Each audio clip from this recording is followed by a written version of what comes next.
Welcome to A Voice of Reason in Turbulent Times with Pastor Charles Burnett-Morrow.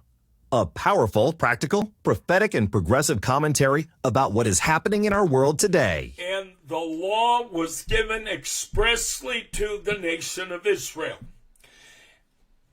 Any foolish person who wants to tell you that the law of Moses has a much broader application than that, it wasn't just for Israel, bless God, then my friend, I've got news for you. Number one, you better be keeping all 630 laws, every one of them, because according to the law, the transgression of one law is a transgression of all. So you had better be adhering to every single one of those laws. And for those who want to suggest that America was established as a Christian nation, we're built on Judeo-Christian principles, you are a liar and a fraud to the very depths of your soul. You are a liar and a fraud.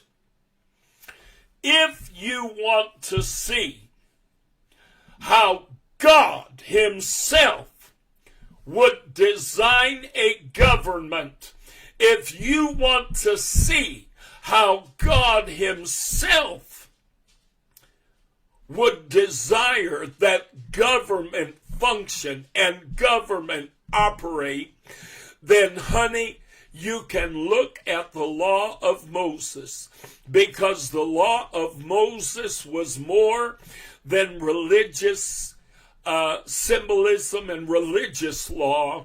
It also served as the secular law of the land. And in the law of Moses, all who sought asylum were to be received, and they were to be treated as native born. Anyone who desired to attach themselves and become a part of the nation of Israel were to be received, and they were to be treated as native born.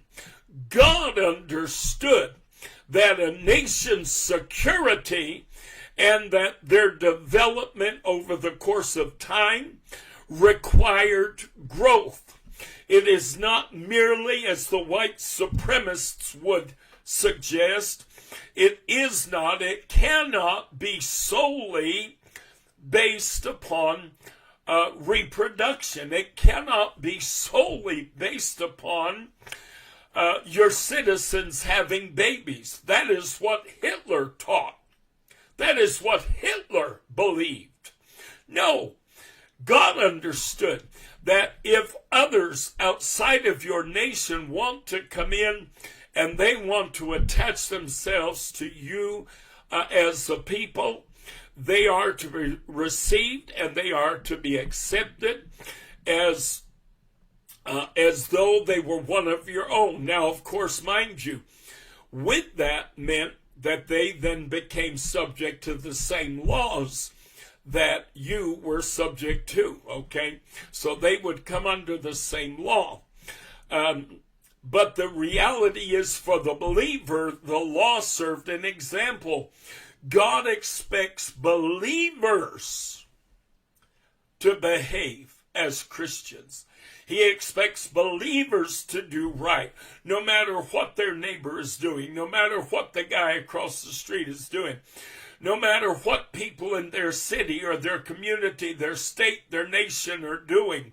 We're to be like Israel. We are to be committed and devoted to the God of our salvation. A Voice of Reason in Turbulent Times with Pastor Charles Burnett-Morrow, speaking truth at a time when truth is in short supply.